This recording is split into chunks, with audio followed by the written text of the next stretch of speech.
Welcome to Chillin' 101. We hope this video helps. You start now. Confirm the cable type, RG6 or RG59, so the connector fits. Use a Coax stripper or knife to cut the jacket square and expose about 1/2 inch.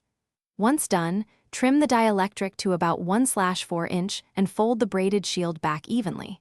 Make sure the center conductor is straight and free of burrs. This matters because a misaligned core short circuits or prevents proper threading. Move on when the braid sits flat against the jacket. Now push the F connector onto the prepared cable. Apply steady pressure until the dielectric seats flush inside the connector. You should see the center conductor protruding about 1/8 inch past the connector tip. This ensures a good contact. Make sure the braid remains folded back, not covering the dielectric. If you have a crimp connector, position the crimp sleeve and compress it evenly. If it's a twist-on type, rotate until tight. A solid, even fit prevents signal loss and keeps the connection reliable. Finish by connecting the cable to a tuner or use a simple cable tester to confirm signal presence. Watch for steady reception.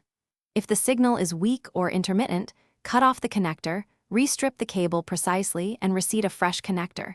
Improper seating or excess braid can short the center conductor. Make sure you did not overcrimp, which can deform the connector, and ensure the braid never contacts the center conductor. One key troubleshooting tip: if there's a short, remove connector and inspect. Thanks for watching. Consider subscribing if we helped you.